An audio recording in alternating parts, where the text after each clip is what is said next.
Well, I was very pleased to see that he again talked about his support for the Senate moving forward with a grand compromise.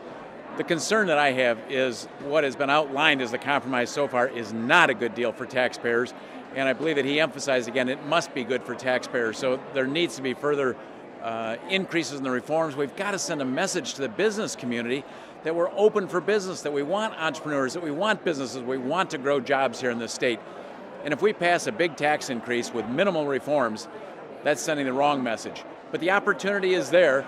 I personally sent an email with my thoughts to President Cullerton and Leader Radonio last week outlining some of the things that are critical, such as capping spending at $37 or $37.5 billion instead of $38.5 billion, to actually point out to taxpayers there is real spending cuts coming.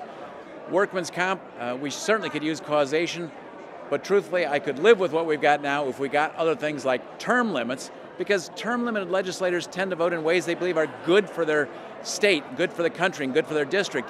Whereas without term limits, legislators tend to vote in ways they think are good for their own reelection.